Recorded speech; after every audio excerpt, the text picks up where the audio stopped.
This is lesson 1A of networks and graphs.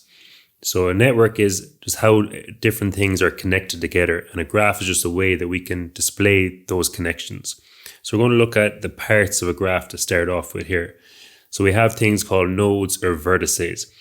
They're kind of our points on our graph, and they get connected together by things known as edges or arcs. So we can see an example here. My node is this dot, and my edge is the connection between that dot and another dot. I'll usually be using the words nodes and edges, but vertices and arcs are acceptable as well. The degree, valency, or order, now I'll usually be using the word degree, that's kind of the most common word used here. It's just the number of edges connected to a vertex or to a node. So let's take a minute here to look at these three questions. What do you think the order of node F is in the first diagram? Well, it's degree 1 because that's how many edges are attached to it. What's the order of vertex C?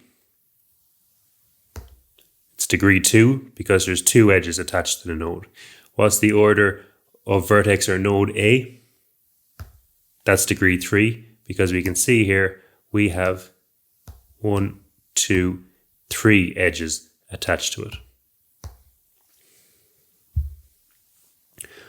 Some of our graphs will have what we call a weight attached to our edges.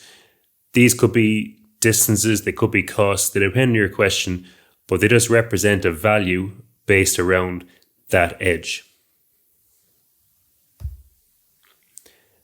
We have digraphs or directed graphs as well.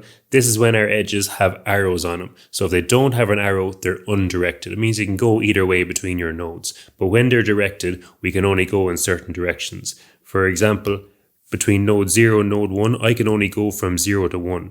I can't go from 1 to 0 because it's a directed graph and my arrow is pointing from 0 to 1. A subgraph is a graph where all the nodes and edges are part of the bigger graph. So graph P is a subgraph of Q if all the nodes in P are nodes in Q and all the arcs of the edges are also in Q. So I have my graph here with the red nodes. Which of these two other graphs do you think is a subgraph of our first one? This middle one here is our subgraph because all my nodes are in my actual graph. And I can say the same for all my edges as well. This edge is at the top, this edge coming down, this edge here matches up, and my other two match up as well. Whereas on my other one, this isn't a subgraph because it's got some extra edges. You can see this one going across this way here.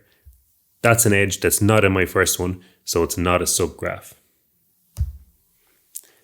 A loop is an arc from a node to itself. So if you have an arc or an edge going from a node back around to itself in a directed graph like that, we call that a loop. And graphs are isomorphic. That means that we can have the exact same nodes and connections. They're the same graph. They don't have to look the same. These two graphs here are the exact same. See, I've got a connection between 1 and 4, and I've got a connection between 1 and 4, connection between 1 and 2, and 1 and 2. 2 is connected to 3, and 3 is connected to 4. So I have all the same connections between my nodes, even though they look different. So you could be sitting in class with one answer for a graph, and the person beside you could have one that looks completely different, but you both could be right. They could be the same graph because we call these isomorphic graphs. Doesn't matter where you put the nodes or what kind of layout it has, it's the connections that matter in networks and graphs. And then we have simple graphs. So a graph said to be simple if there's no loops and you've got at most one edge connecting any two nodes. So take a second there and think about which of these two examples below would be a simple graph. Our first one would be simple and our second one is not simple because we got a loop here going to the node on the right, and I've also got multiple edges going between these two nodes, whereas there's no loops and there's only one edge at most connecting any two nodes in my first one. So that's a simple graph. If you like this video, you'll love our notes. You can get some for free in the link in the description of this video.